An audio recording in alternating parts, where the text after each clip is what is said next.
Hello everyone, back today with another process video. I'm working on 6x8 pocket pages. These are more photos from my time in Glasgow earlier this year. This is the Glasgow Cathedral, otherwise known as St. Mungo's Cathedral, and I've done some layouts on it already, but I'm continuing on with what I have here. And I picked out some things already. I liked this journal card with kind of the 3/4 circle here because I had also already picked out this as an embellishment. It's just a chipboard circle piece that came from this thickers pack from American Crafts. So here are some of the other things that came in it. I've been slowly working through this pack. When I first got it, I liked it in theory, but I wasn't exactly sure what I was really going to be able to do with it. So as I work through using the pieces, even if it's just one at a time, it feels really good to know that, hey, I actually found ways to use those things. So I did put that up here, and so I've kind of got some circular elements going there. And then I have this, which will be in this page protector by itself. The problem is that originally I thought I was going to do a 12x12 album, so I printed a bunch of photos and made this one 5x7. Obviously it's too big, so I have to cut down the sides a little bit, so I will do that. Then I need to pick out background paper, and I'm not quite sure yet. I'm thinking maybe something along the lines of a subtle green, because there was greenery there. You can see it just a little bit right here, and it would bring in some color. Because if you've watched my other videos with this same series of photos, they tend to be a lot of the same color. Brown, kind of amber, gray. I mean, that's what the inside of the cathedral looks like. So that's kind of all you have to work with. And I need to break that up a little bit. And so I thought maybe green. I haven't looked through my stash yet at all to see what I have that might work. That would be in that vein, but I will do that. And then I also am thinking that I might want to stamp something on this. So I'll have to grab my StazOn ink and then look through some stamps to see if I have something that's already circular that will fit inside there, or just a phrase that I can put in there, not sure. And then same here, I need to stamp something here, I think, rather than use a sticker or something. I think I'm going to stamp something there, and then that's where I will do my journaling. I did the stamping on the first card, and I'm pleased with the way it came out. I chose this circular stamp that says memories. It came from this stamp set, and I don't remember exactly who made this. I think it was by was it Studio 29? Is that what it was called? It was a woman who had an independent company, and she made stamps and kits for like $10 a month, journaling cards and stamping kits. And then she decided to close her business, so it's not in business anymore. But I'm pretty sure that this came from that company, and I've used these a lot, love it. I do think, though, this is the first time I've used the memories one, or maybe second. It hasn't been a lot, though, I know. And one thing I do kind of want to warn you about is when I stamped this, I did use StazOn on here because this is kind of a slick surface, so I didn't want it to smudge. I did prime the stamp before. This was my test run. It still stuck like mad when I stamped this on there. So when I tried to pull it off, it wouldn't come off at first. So I was afraid it was going to rip this right off the card. It didn't, and eventually I just kind of, tugged a little bit gently, for a while, and then it did remove itself. But just kind of be warned that because that StazOn is a little bit stickier, I think, you might have that problem if you try to stamp on chipboard things like this that are coated. For this card, I think I'm going to use this stamp set, and at first I was looking at this stamp. It says never stop exploring, or sorry, gone exploring. And I thought, well, that'll fit partially, and if I make it hang off the edge a little bit, that's fine. But then I looked at this one. This is the one that says never stop exploring. There you go. And I kind of like the way that that would fit right in there if I placed it right. And it's got a darker background. So I'm thinking if I'm going to pull in the green from these plants in this photo, that maybe I could use some green here. So I think I'm going to test it. I have a couple of green inks, so I'm going to test it on here and see which one I like better before I actually use the real card. these are the two inks that I'm going to try. This one is Wild Wasabi. This one is Pear Pizzazz. These are both from Stampin' Up. And I think that they would both go okay with the greenery. This is a bit more muted, obviously. You can tell just by looking at these two. So I'm going to try them both just on this paper, see how they come out, and then I'll make my decision. I'm going to do the Wild Wasabi first and just see how that looks. Make sure it's covered there. These are brand new stamps, and I did prime it with a pencil eraser first to make sure that it would hold the ink better. All right, so there's the Wild Wasabi. I'm just going to clean this off quickly. Move that over, and now I'm going to try the Pear Pizzazz.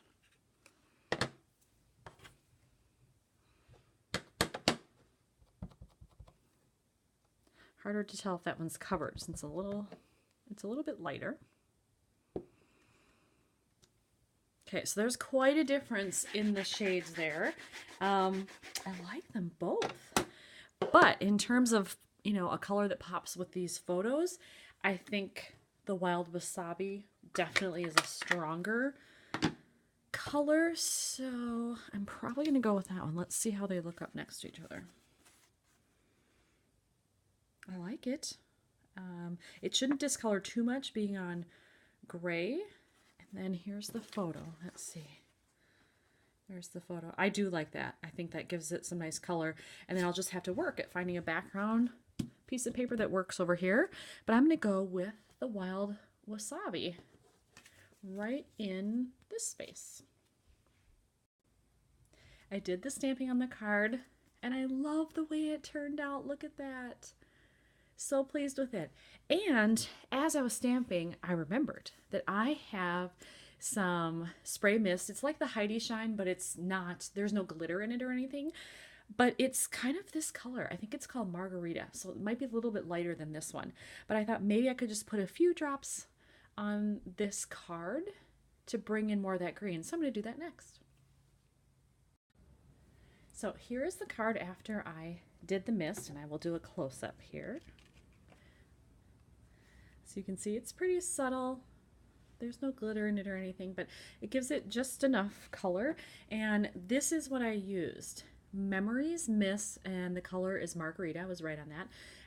I've had this a long time, so I think this is an older brand. I don't even know if it's still made anymore, but I have a ton left. It takes forever to go through these things, and I like the color, so I keep using it.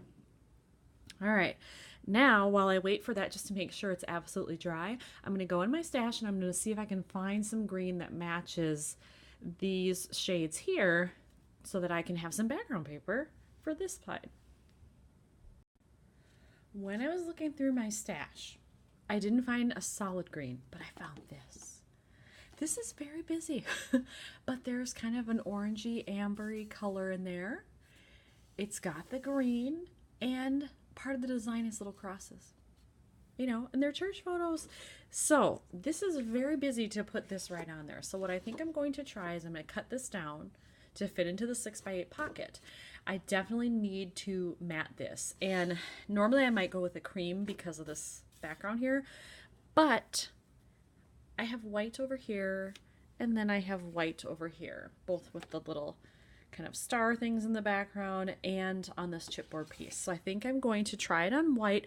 I won't adhere it. I'll just lay it down and see how it looks. But I think that's my next step. So here is kind of the test run. And I like it. It's just enough of the pattern showing through. What I decided to do was, this is 6 and an 1/8 in terms of width, so that it would fit on here. I like to go an extra 1/8 of an inch for these page protectors because I think it just stays in there better. It doesn't slide around as much. So this is 6 and an 1/8. And then I had this piece of paper and I cut it to 6 and an 1/8 first. And then I almost cut it to fit this way. And then when I held it up to it like this, I thought, oh, well, I kind of like it just the way it is. It gives me room to maybe journal, stamp something, maybe find a very thin piece of washi to add to it. I'm not sure, but I like the fact that I have a little bit of extra white space to work with, and it does kind of cut back on this crazy pattern a little bit. So I'm really pleased with that. I like it. So for now, I'm going to go with that. But then seeing these patterns over here, it felt like it was maybe a little bit mismatched. So I think what I'm going to do is I'm actually going to cut this down just a little bit. There's some dead space here anyway, so I don't think it would be a big deal. So cut a little bit here, a little bit here, and then use my extra that I had from here and put it on there so that at least they tie together somewhat. I don't think this pattern distracts, really from this. I think it can work together, especially because I added a little bit of green there. So I'm going to try that and see how it works with all this. So I did cut down the photo and I started with 1/8 of an inch only, but when I held it up to the paper, it didn't seem like there was a big enough of a gap where you could really see it. So I ended up doing 1/4 inch all the way around, and I do think that that's better. So if that is sitting here, I do think that pulls in the pattern nicely. So I am going to adhere it since I've decided that I'm happy with it.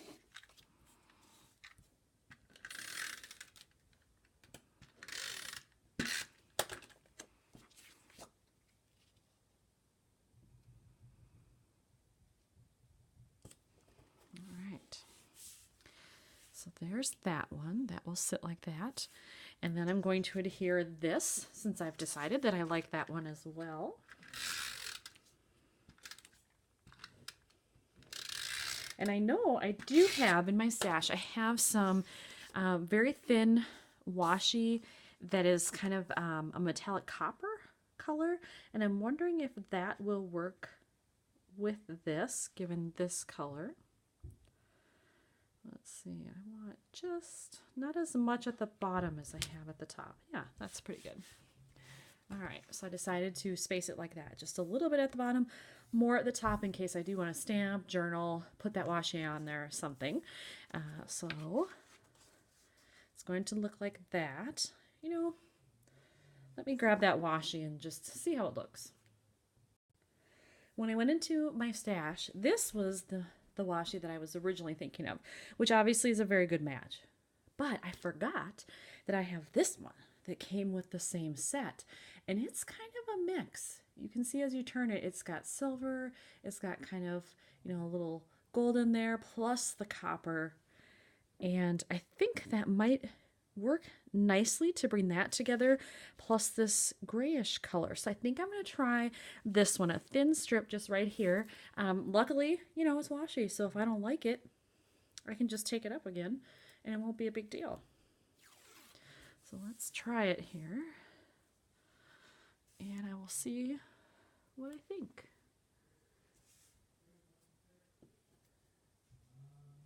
So I want to get it right up next to it, or as close as possible.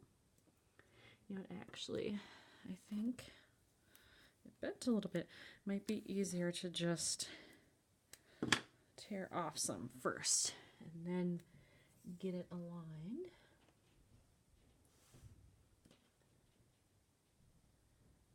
There we go. And I want it right up to the edge of that photo. I don't really want to see any white space in between there. Oh, you can see it a little bit. So we'll lift up and we'll do it again. That's the beauty of washi tape. There, I think that time I've gotten it nice and snug against the photo. So let's pry that up and see. I like that there's kind of that weird pattern in there, but it catches all the different colors in here. Love it. That's perfect. All right, we're keeping that. So we're just going to fold that over. Yes, as you can see, I'm frugal. This side was white. This side had a pattern I wasn't going to use, so I'm using it for my photo mat. All right, so when we put that up against each other, oh yeah, that was the right choice. I love it. And I think, following how there's some extra white, I think I'm going to place it slightly off center. I don't want it perfectly in the middle. I like a little visual interest, so I think maybe like that, and that still gives me, again, the option of doing something up here if I want to. I did decide to add one more thing here. I decided to put on some enamel dots, and I just happened to have these gold sparkly ones in my stash, and then I used 2 white ones, and I thought this worked. I tried placing it in other parts of the pattern here, but it didn't seem to go. It felt very distracting. Like this one is even a little bit that way because it covers up part of the pattern, but I was more okay with that one. This one I decided, you know what, I'm just going to put it right in the center of this little kind of flower design, and you know, hopefully it looks natural. I think it does. So I'm going to leave that there. And these are what I use. This was a pack from Chamel. So there are the round gold ones. Love these. And then this one was just all white, an all white package from Eyelet Outlet. Yeah, super easy. So didn't have to think too hard. They were kind of right at the top of my stash and they worked. So I'm going to put everything in the page protectors here, and we'll see what it looks like when it's actually in there. So there's the top left, top right. And I actually thought about inking the brown that I do a lot around the edges. And I thought, no, I'm trying to break up some of that brown, so I don't want to do that. And then I thought maybe gray, since there are some gray elements in this card in here. But then I thought, I'm trying to pull in white to lighten it up, so I think I'm just going to leave it. And, that white sort of stark contrast is an okay thing in this case. So there's the left side. And then we have a full 6x8 page on the right side. There you have it. I love it. I am so surprised by what I found and ended up using here, but so happy about it. I think it looks gorgeous. So here's the close-up of the left-hand side. And then the right-hand side. Again, I'm in love with this washi. I think it's just perfect. So yay, another one completed for Glasgow. I'm getting close to the end, so I'm happy about that, and I'm happy I was able to share this with you today. I hope you enjoyed watching. Thanks, everybody.